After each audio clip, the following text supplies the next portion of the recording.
नौजवानन के लिए, एक तरफ नरम दल के लोग, दूसरे तरफ गरम दल के दोल। आज कहां हमारा भारत है, हम कहां हैं? बिहार में जिस लड़के का काउंटर कर दिया गया, चीख चीख करके पूरा बिहार चिल्ला रहा कि जब उसने असलहा डाल ही दिया तो फिर शूट करने का कोई मतलब नहीं है। परिवार भी रो रहा है, न्याय की गुहार लगा रहा है, लेकिन हम आपको याद दिलाते हैं कैसा?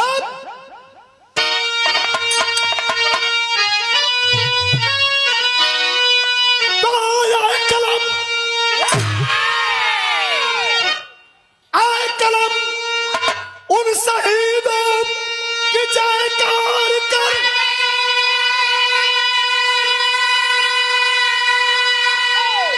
अरे जो कि अपने वतन के दीवाने बने हैं, अरे उन्हें भूल बैठा है इतिहास से अपना। अरे जो क्रांतिकारी परवाने बने हैं, भुलाता नहीं है हमें सन 18। अरे नहुसर चढ़ाना था भारत हमारा, अरे मरेंगे मिटाएंगे जिएंगे वतन पे, लगाए जवान इनकलाबी तब नारा।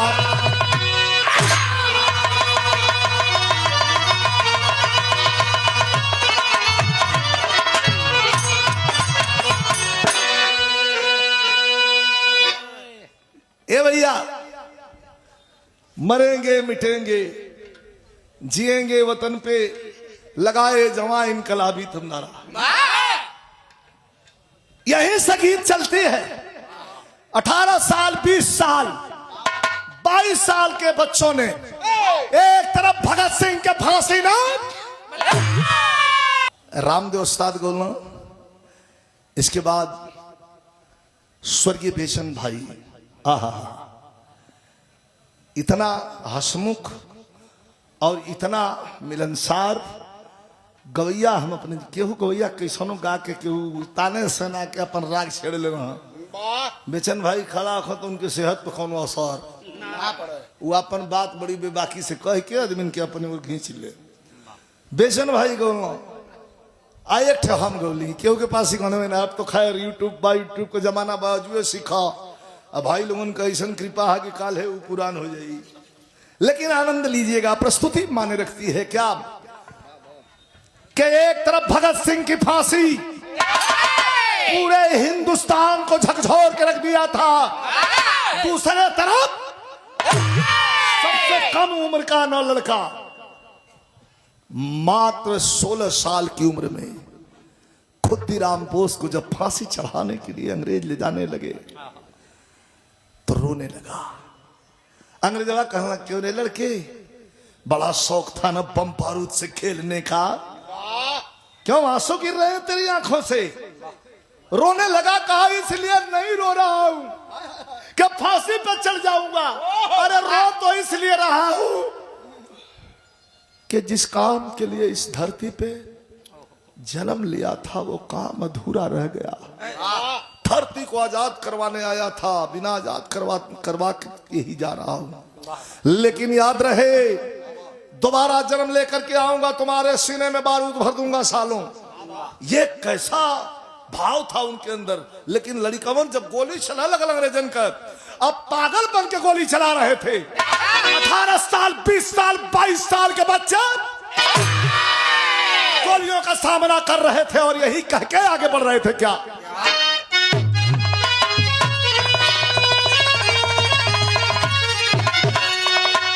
के चढ़ा दे सूली,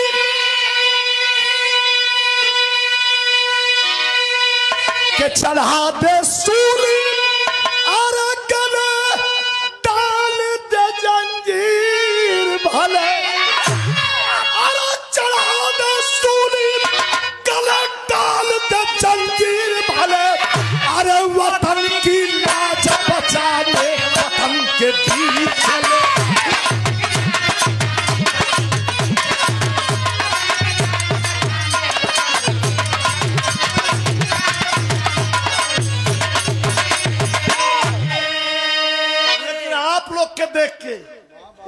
हमारा गीत में बा कि धरा की गोद में, धरा की गोद में अरे ऐसे ऐसे रणधीर पले, अरे धरा की गोद में ऐसे ऐसे रणधीर पले, अरे वतन की लाज बचाने वतन के बीच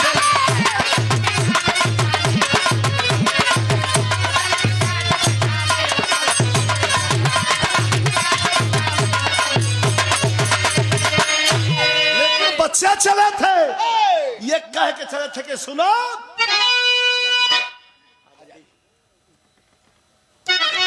क्या आजादी जन्म सिद्ध है अधिकार हमारा, गूंजा था देश भर में इनकलाब का नारा। कहानी का आनंद लेते चलिए, कहानी शुरू हो गई। अंग्रेजों का जमाना था। अब अंग्रेज दिया जब बुताए पे होला तो भभके ले। अब अंग्रेज आखिरी उदंडता पर आ गई रहा सब। किसी को गोली मार देना, किसी को बंद कर देना, किसी का हाथ पर तोड़ देना, पूरा भारत तंस झेल रहा था। लेकिन कोई बीच में कहानी कहां से चलल था। नागपुर के पास एक गांव जंगली रहती थी बेटे साथ जहां बुढ़िया मंगली। एक रोज क्रांतिकारी जो 3 भाग कर बुढ़िया की झोपड़ी में छिपे हैं रात भर। बुढ़िया न जान पाई कि मेहमान हमारे, बुढ़िया न जान पाई कि मेहमान हमारे, खाए बिना ही सो गए रात बेचारे।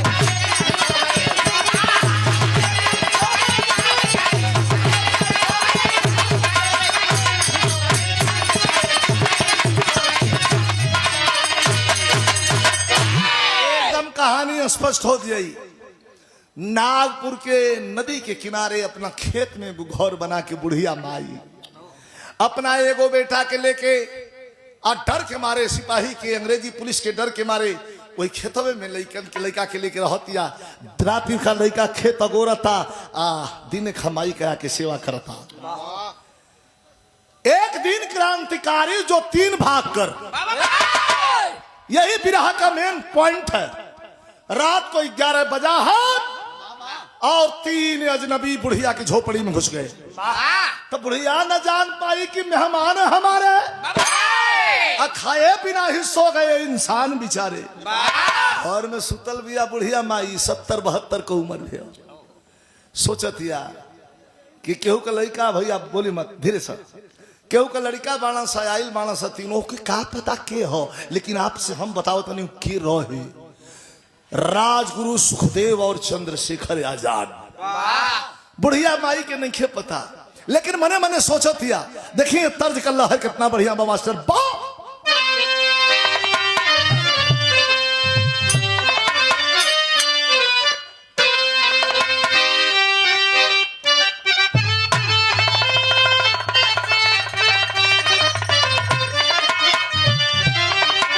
तर्ज आप लोग समझ गए लोग, फर्ज का आनंद ले। माई सुतल बिया 72 साल का बुढ़िया माई। का सोचते कि तीनों, एक मिनट, तीनों अइला हंस तो चोर नहीं खनस ना। फिर हंसे लागल कि चोर कैसे, अच्छा हमारा घर में चोर का करे हंस का बा के चोर हंस। लेकिन सोचतिया कि खाए बिना ही सो गए इंसान बेचारे। तो कभी जी भाव लिखत हो बुढ़िया माई सोच रहा, माई तो माइये होले। अब माई मत सोचतिया का कि अरे माई वह माई आ दुखावा मेरतिया बितावत बाड़ी हो। माई आ दुखावा मेरतिया बितावत बाड़ी, सपना सजावत बाड़ी हो।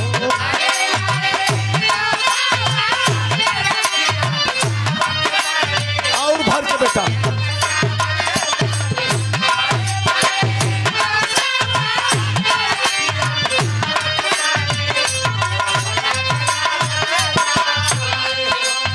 जाएगा सुत बे मेरा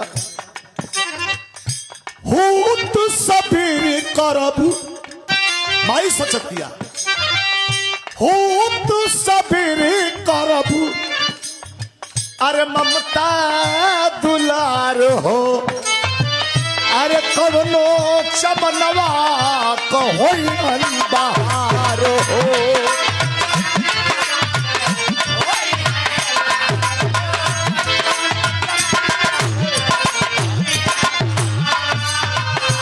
अरे माई ममता के मोतिया लुटावत बाड़ी अरे माई ममता के मोतिया लुटावत बाड़ी अरे सपना सजावत बाड़ी हो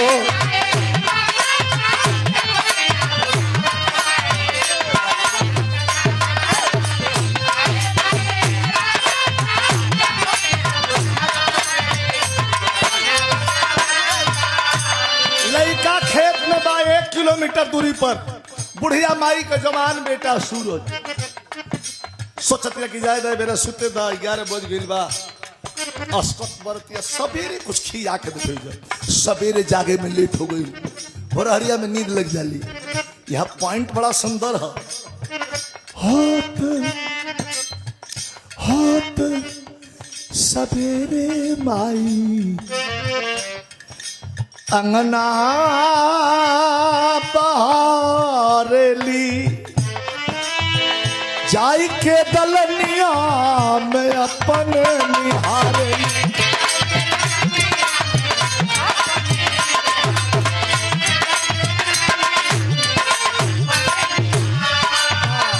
तीनों उहे तीनों कि तीनों चली गई सुआ गिरावत बाड़ी तीनों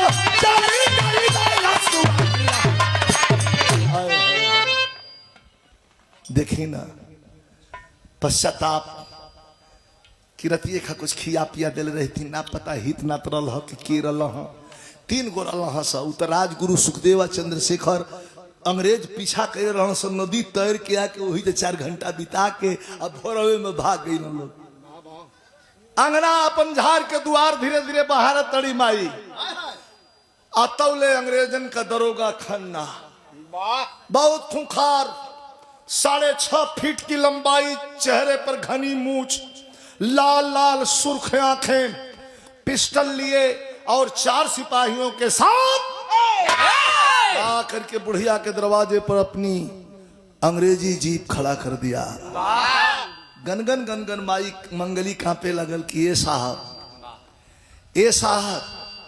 यहाँ का ही नहीं है कला कुछ कहना है तुमसे कहा हाँ बोली कहा है वो तीनों कहा के जो रात को तीनों तुम्हारे घर में रात बिताए हैं पागल बुढ़िया जानती है वो तीनों कौन है कल कि ना हम नहीं जानत साहब राजगुरु सुखदेव और चंद्रशेखर आजाद पुलिस से भाग करके तेरे घर में रात बिताए हैं अपने जान और अपने बेटे की जान की सलामती चाहती है तो उनको मेरे हवाले कर दे बुढ़िया माई करस किए साहब चंद्रशेखर भैया हमारी घर में आ हो राजगुरु सुखदेव आई रहा हो देखा वो माई का 72 साल के बुढ़िया माई को ये हमनी बा आसान बा का कहत बड़ी माई जिला पंचायत वार्ड नंबर 30 से प्रत्याशी जय बहादुर यादव जी जय जनता जय सिकंदरापुर से ये पुरस्कार 200 रुपया प्रदान किए हैं बहुत बहुत प्रणाम का कहे का सोचे लगल मास्टर और ये सुनील यादव ठेकेदार रामापट्टी के धरती से विशाखापट्टनम से आए हैं भैया के हमारे धन्यवाद नमस्कार प्रणाम कि अरे देखाली न से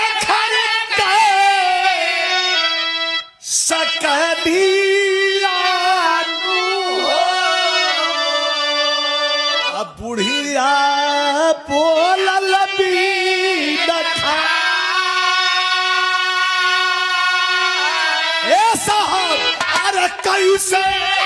अरे कैसे चलावे लाल गोली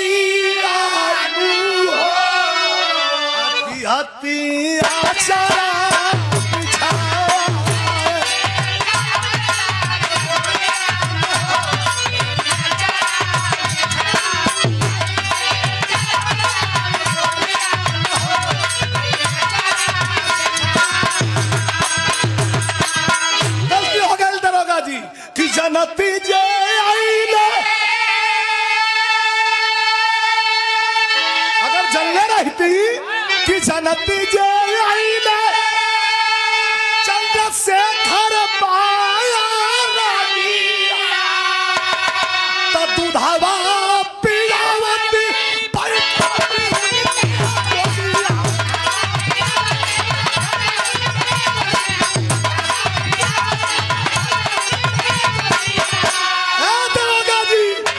पिस्टल मत दिखावा क्या दूधावा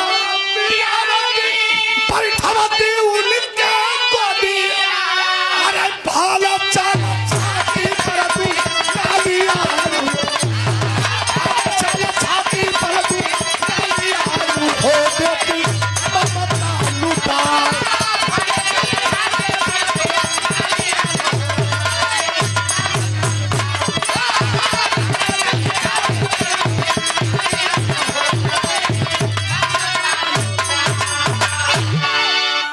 है पिस्टल से डरा तनी हम जनती जेला चंद्रशेखर बैरगिया दूधवा पियौती बैठौती उनके गोदिया भले चलत छाती पर दुनलिया नु हो देहती ममता लुटाई ठे बुढ़िया माई कही देश के प्रति भाव बा अंग्रेजों का दरोगा खन्ना ला ला लाख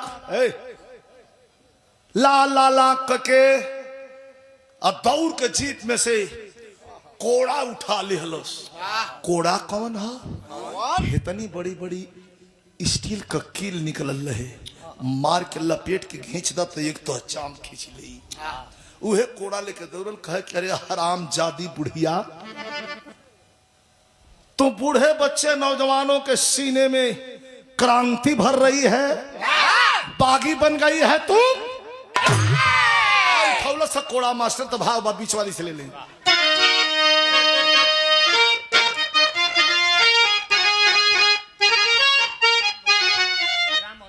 आदरणीय हमारे बड़का भैया श्री राम भवन यादव जी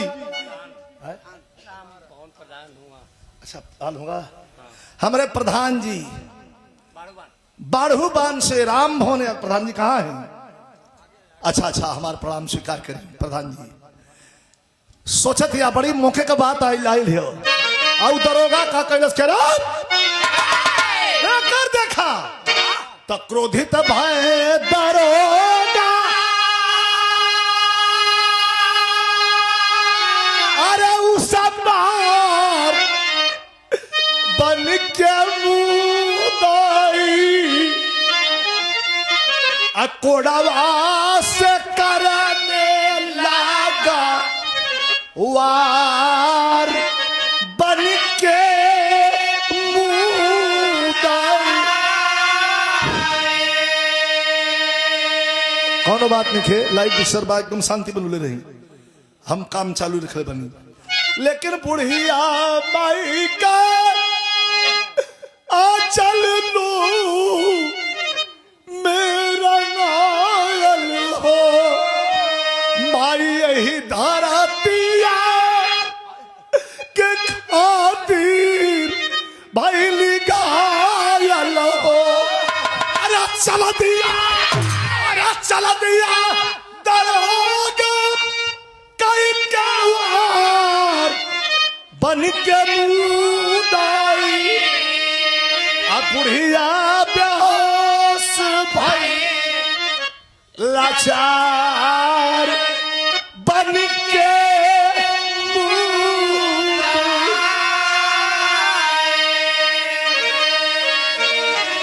ओहो ए भैया हम अपना पर लेके हमने के बिरहा गाई न जा और वह सभे अपना पर लेके सुनी ला तब पूर्वांचल का बिरहा एगो विधा तनि ध्यान से 2 मिनट 3 मिनट ध्यान दे दे इतना कोड़ा मरलस कि 72 साल का बुढ़िया माई एक तो बुखार में रहे वही धरती पर गिर गई अब बेहोश हो गई पानी पानी का आवाज लगावे लगल लेकिन गांव का कोई व्यक्ति पानी देने के लिए नहीं आया आओ आओ पंकज आजा बैठो कोई व्यक्ति गांव का नहीं आया तो कवि जी भाव लिखते हैं बहुत बढ़िया अब यहां प्रतिशोध है काट के रहे ना थोड़ी देर के बाद बैठू भाई काट के लकड़ी जंग, अब 1 घंटा लोगन खड़ा मत रहा, बैठ जा जल्दी, थ्रो कटला ना। काट के लकड़ी जंगल से बुढ़िया का बेटा आया है। 1 घंटा तक कोई घाम में माई गिरल बिया, लेकिन गांव के लोगन में मजाल नहीं खे कि अंग्रेजन के खिलाफ जाके वो माई के घोट पानी पिया दे लो। काट के लकड़ी जंगल से बुढ़िया का बेटा आया है। अरे उस रक्त रंजिता माता को गोदी के बीच उठाया है, अपना गोद में लकड़ी का गट्ठर पटक दिलस, आ कोरा में माई के उठा लेलस। रोवे लगल कि माई इत का भइला माई तो के केहू मरल सकारे। ये माई आँख खोलू, पानी का छींटा देने लगा, होश में आई, धीरे से बोली बुढ़िया है लाल मेरे, बोली बुढ़िया है लाल मेरे, आजादी सुमन खिलाना तू, लोहू के कतरे कतरे का चल के हिसाब चुकाना तू।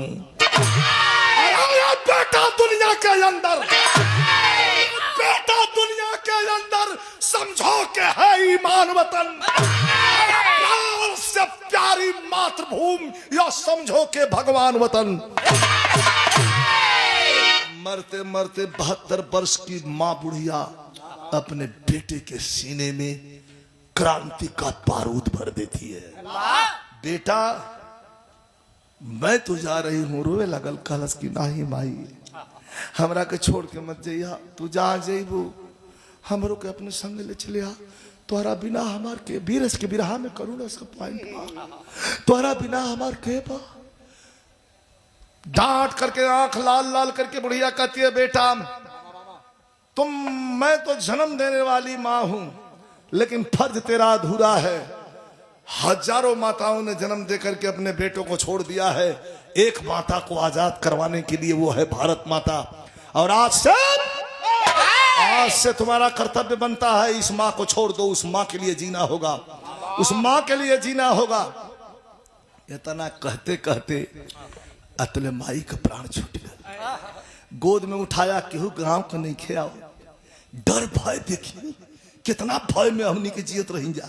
गांव का कोई नहीं आया, उठा लेता है और लेकर के आया नदी के किनारे, चिता सजाया, माँ को सुलाया, आग लगा दिया, धू धू करके चिता माँ की जल रही है, और उसी में उसका लगता है कि बचपना भी चल गया। तो कवि जी लिखते हैं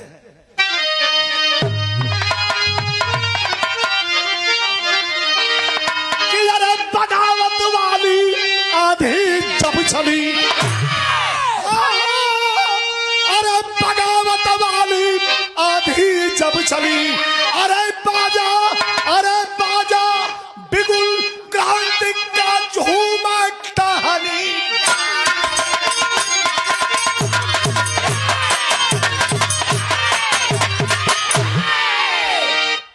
चिता जल के लपट शांत भइल, आ कुछ शांत भइल तो चलल का कह के।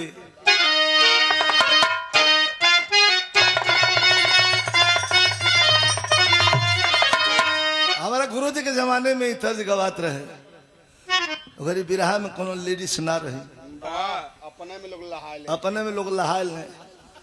एगो लेडीज बिरहा में अइले तो हर गुरु आई, जितना गवैया रहा कुलहन का पल्ला अकेले थाम दिले रही, धन्य तो हर गुरु आई कुल गवैयन के थाम दिले अकेले।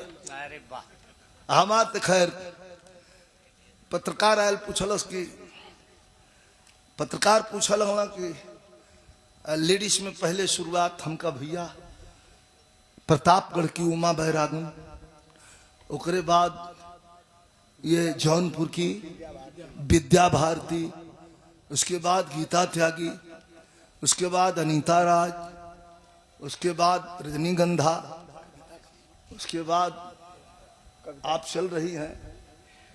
अब हम कई जने की रिटायर कर भला मत। अरे यथार्थ मत लेना, ये सब माता पिता का आशीर्वाद, आप लोगों की दुआ है। लोग आते हैं, लोग जाते हैं, लेकिन हम यहीं पे खड़े रह जाते हैं। अरे वाह, ये 100 रुपया पुरस्कार प्रदान ही तो सब माता पिता का आशीर्वाद बा, आहे भाई लोगन का प्रेम बा। चंदन माला कुछ कम करके रुपया बढ़ा दी, एक गाड़ी माला पहिरा दी है, ठीक। चंदन खरवार हमारा बड़ा प्रिय है, पुरस्कार दिया गया है। देखा गाना का ताव बिगड़त है। जब वार्ड नंबर 27 जिला पंचायत सदस्य वीरेंद्र यादव उर्फ पिंटू भैया आपके द्वारा, इधर हमारे चंदन खरवार इनके द्वारा, और ये बिरहा के बड़े सुंदर कलाकार हमारे मित्र कलाकार भाई रामशीष यादव जी के सुपुत्र हैं, और पंकज यादव बहुत सुरीला बंदा है, बड़ा सुरीला बच्चा है, बहुत अच्छा गाता है। और अच्छे कलाकार को सुरीला जो लोग हैं उनकी हम बड़ी कदर करते हैं। और क्यों उसे कितनों ठलाली पोत के आई रबीना, वो हमसे ना उससे मतलब है। हाँ पा भरो टिक जाने तो एक दिन उठलाली ऐसा पोतर जना की खून पी के आई लेंगे। हाँ एकदम हियाल कह के हिजल पता गए। हम कहे कि ठीक ठाक कला इतना चटकार लगौले का जरूरत है, कह रहे गुरु जी तनी दिखता है कैमरा में। हम कहा नहीं ठीक। हाँ नहीं है, नहीं गमछा बिगड़ल की। हाँ ई उस्ताद लेके गमछा दौड़ पोछा खातिर पोछ ला या कम कम। हाँ कमीना ना पढ़ लू तो अब तनिषा बतियाऊ लेनी, तनिषा हमरों के रिलीफ मिल गई। अब बिरहा की तरफ चल मास्टर वो घरी गीत गवात रहे कि हम गमनवा नहीं जो नहीं नहीं प्रीत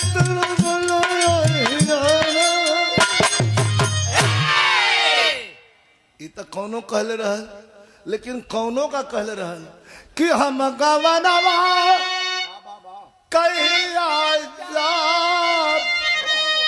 रही रही मस्त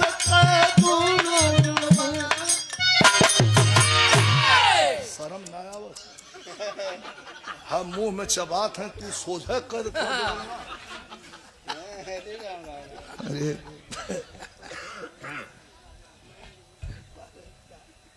सयान लड़की बैठल है दुष्ट तो नहीं से दिक्कत है। और क्यों ना सब शरीफ जनता हो के दिया जब भभका पहले भूताए पहले तो भभका ले ए घड़ी दिया भभका बीरा चला ना चला कैसा कैसा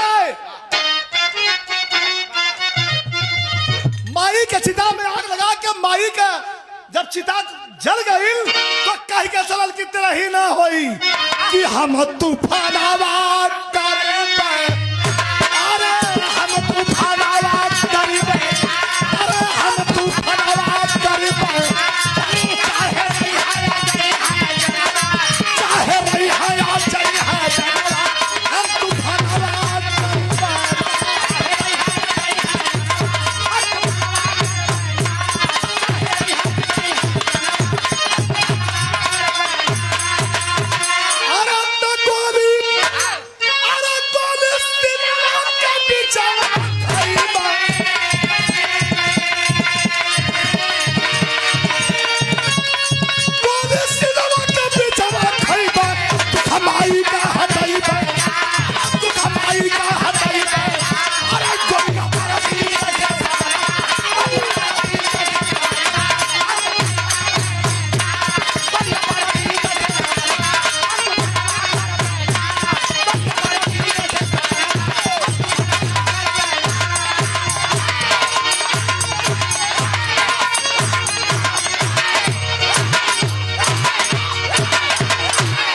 बेटा गोली सिनवा के बिछवा खइबे दुख मारी के हटेबे ना।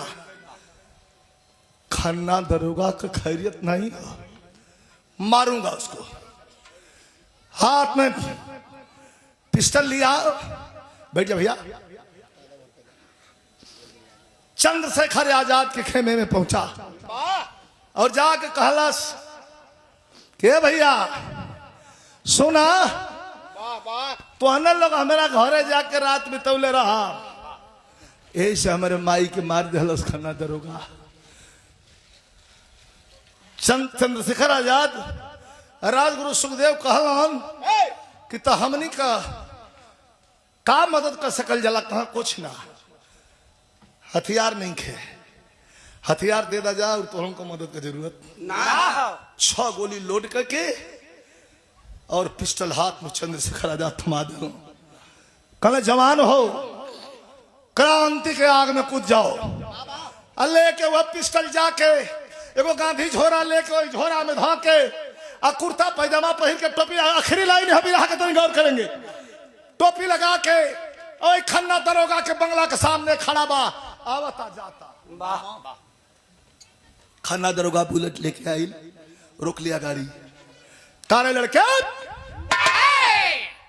बहुत देरी से घूम रहा है, कौन है, कहाँ घर है, क्या काम है? कह साहब एक चीज दिले बड़ा, वो है लौटावे खातिर आइल बनी। हाँ हाँ हाँ हाँ मैं भी भूल जाता हूँ, क्या लौटाना है बेटा? जल्दी लौटाओ, जल्दी लौटाओ। कैसे लौटो? तनिष्ठा बढ़ के लौटा।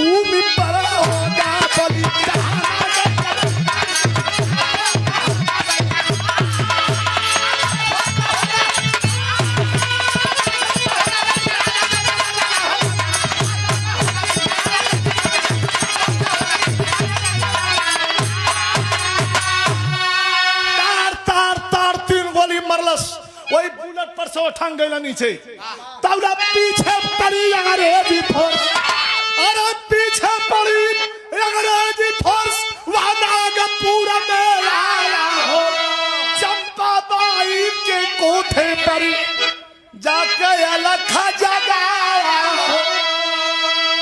आकर के नागपुर चौमहानी पर बैठा है, यहरो पुलिस, यहरो पुलिस, यहरो पुलिस, यहरो पुलिस। जाई तो कहा जाई?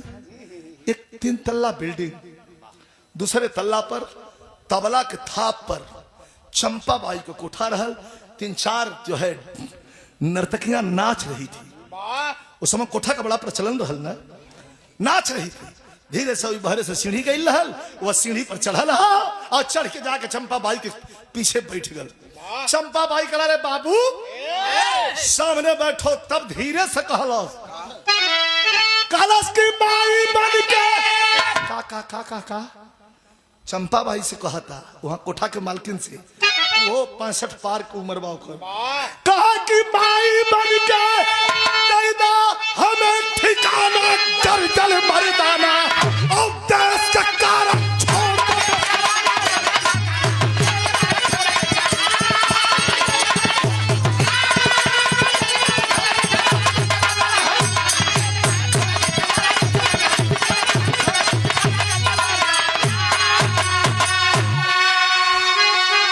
अखिया में आंसू बा, तनी से बड़ा मार्मिक भाव हो, सुन 1 मिनट। अखिया में आंसू बा, चंपा बाई के अपना तरफ बुला के नाच होता, 2-3 गो नर्तकियां नाच रही हैं।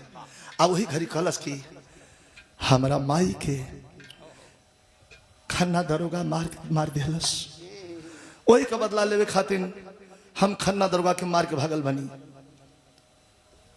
मुंह में का पान चंपा बाई को उगला गल नीचे, हाय अरे बाप रे बाप, आई हो दादे ते ही मरले पड़े, आई हो बाप पागल मतीन पुलिस खोजती रे, हमनियों का कोठा मोठा बंद हो जाई रे। तो कहत का कि माई बन के दे दा हमें ठिकाना घर जल मर्दाना। कभी कभी कोनो कोनो बात कलेजा के टच करे ले, हमार माई बन जा, हमार माई नहीं खे, अखिया से टॉप पे आंसू गिरे लगल, कलश के हमार माई नहीं खे, हमार माई बन जा। चंपा भाई का आंख भर गई, बड़ा गौर से तरफ देखतिया, बुंदेलखंडी अलाहा मास्टर।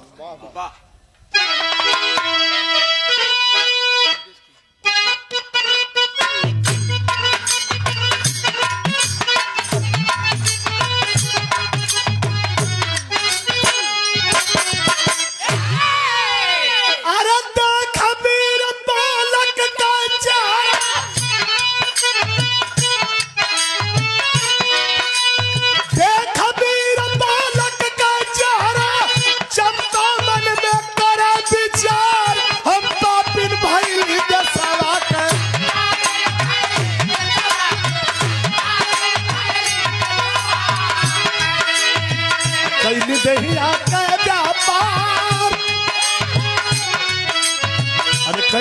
देहिया के व्यापार कबो देश के काम न आई।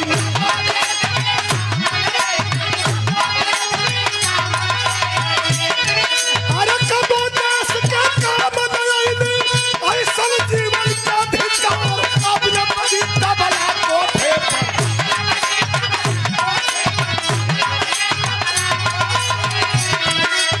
अब होई मौके का पार, अब होई मौके का मार कहा ऊपर पड़ जाता जब बिजली।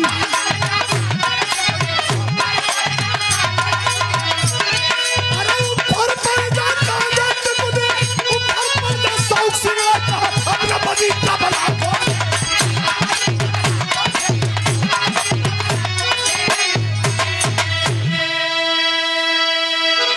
मैंने संकल्प करतिया कि अब ना तबला बजी कोठा पर।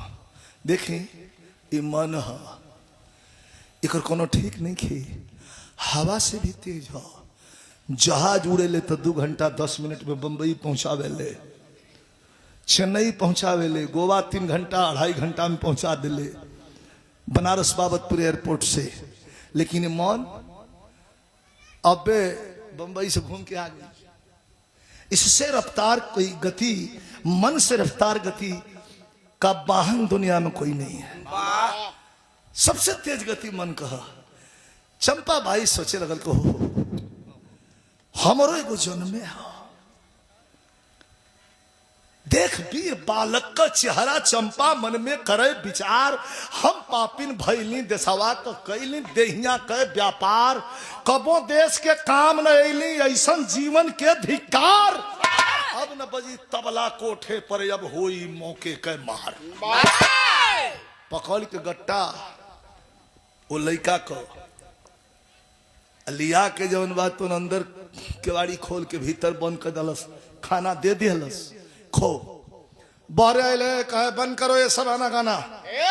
नर्तकियों का जो पायल चमक रहा था उतना पर डर करके रुक गए। वही में वो चंपाबाई के वो लड़का रहे चुन्नी लाल, तबला पर संगत करे वाला।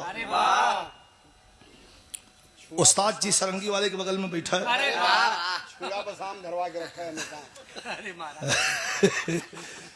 ता चुन्नी लाल से आगे कलत के आज से गाना बजाना यहाँ बंद। चुन्नी लालवा तबला पर से हाथ उठाते नहीं किया, भाई कुटकी दिल ही बा काहे बंद ते बंद करवली के। दिन भर दाल भात पर पापड़ 3 बेला चाहता और अन्न का कमी न रहे बहुत। ये कहां से, ये कहां से आई, ये कहां से आई? थोड़ा स्टार्टर भी सुन ला। ये कहां से आई रे? कहा जहां से मन करे वहां से ले आओ। अब यहाँ नाच गाना ना हो, इनकलाब निकली कोठा से और इधर रोकले रहे खियावे लगल। तो कवि जी चेंज करत हूँ भाव।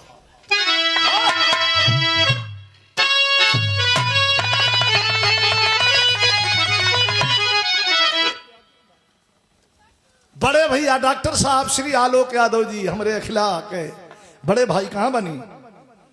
अच्छा भैया 251 रुपए का पुरस्कार, बहुत बहुत धन्यवाद। तनी आनंद ले 4 लाइन कैसे।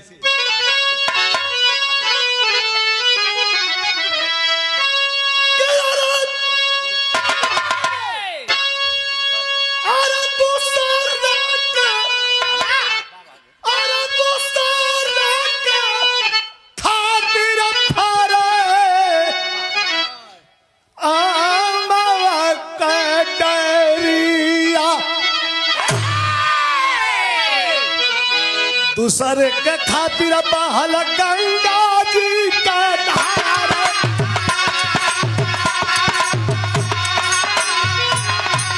अरे दूसरे के खातिर लइके दुनिया में जनमवा चंपा बाई बेसवा के कैला सौ पत्थर।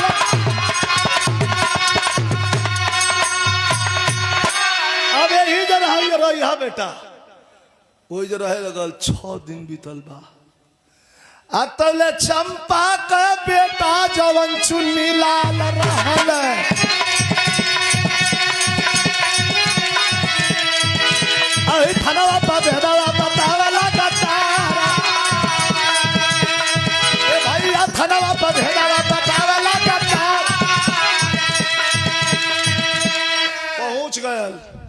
जाके दरोगा जी से चंपा बाई के लइकवा जो तबलवा बजावे कल की दरोगा जी एक लेटेस्ट न्यूज लाया हूं।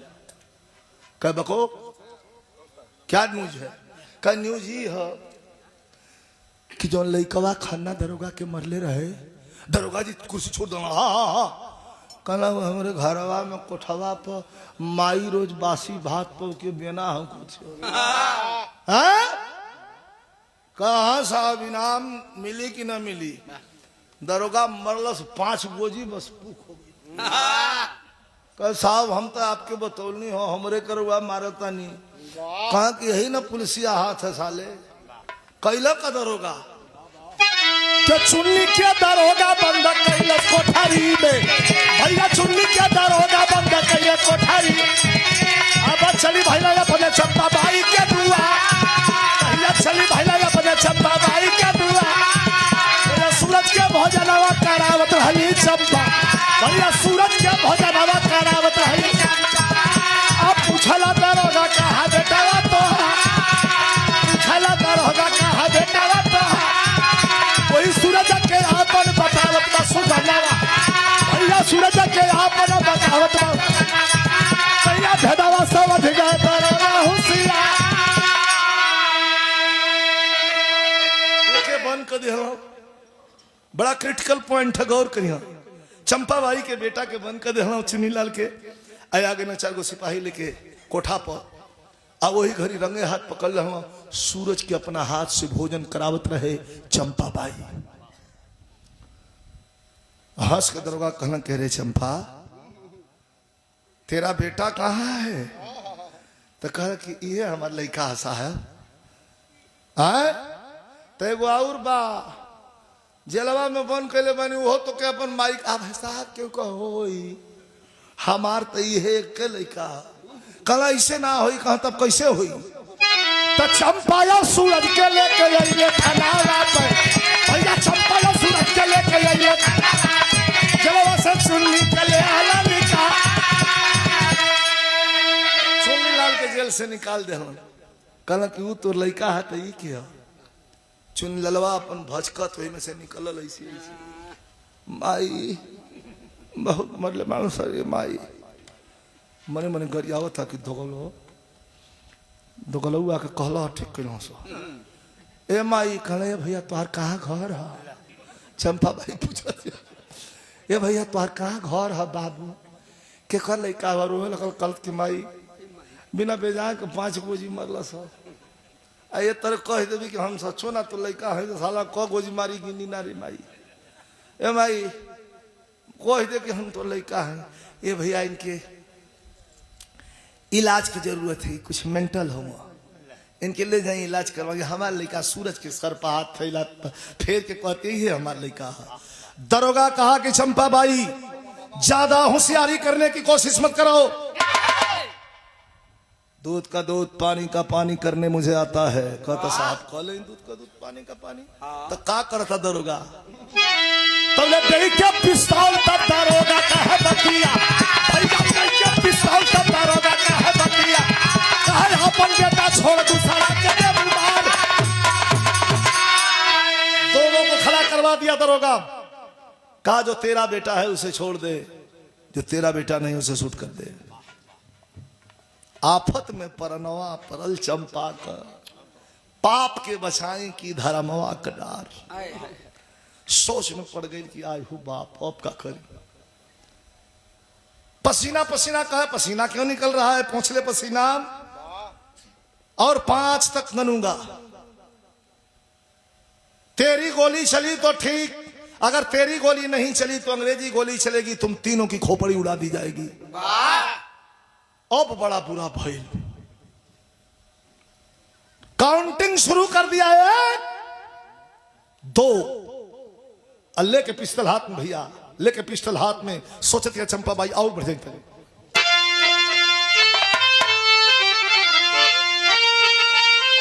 शानदार प्रधान पद के प्रत्याशी आदरणीय श्री अमरजीत यादव जी सिकंदरापुर से पुरस्कार प्रदान के लिए बने। भैया के हमारे शुभ आशीर्वाद धन्यवाद, स्वामी जी की कृपा बने।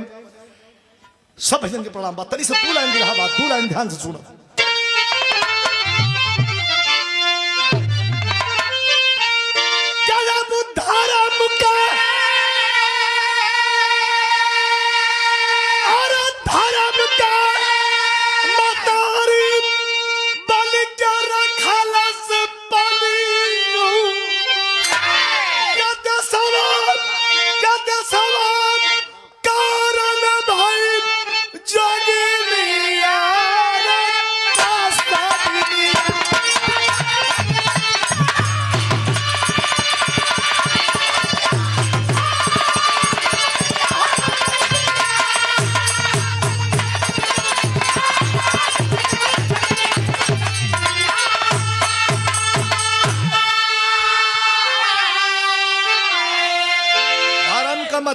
बन के रखलस पनिया सोचत या 3 गन दिले बा एकदम पॉइंट पर रह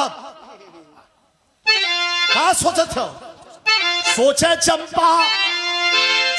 चंपा चुन्नी रही के तबला ताल बजाई है।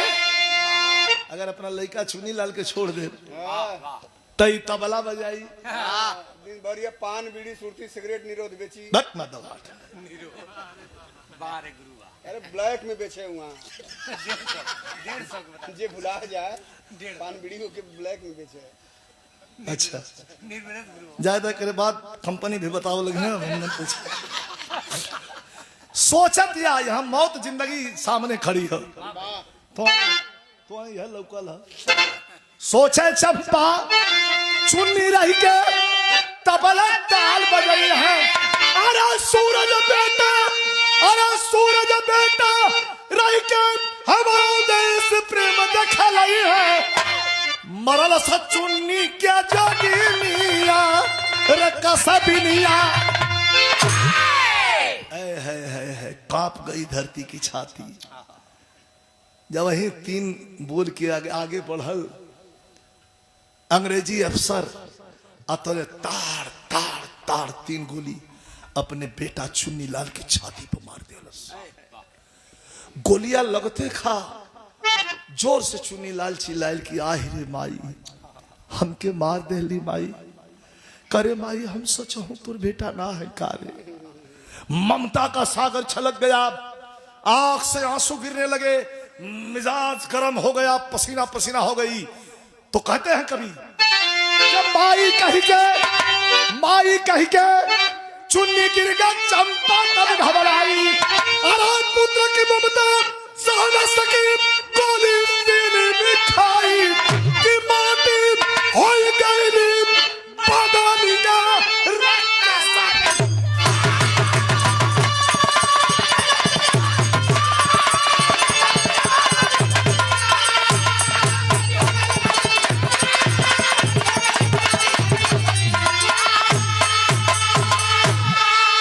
कैसे बर्दाश्त क्यों करी बेटा रहे जब वही 3 गोली मरल चुन्नी ललवा गिर के शांत भइल माथा गरम हो गल बचल की 3 गोली 2 गो अपना बाएं तरफ सिस्टम पर एगो है कनपट्टी पर मार के धरती पर गिर गई।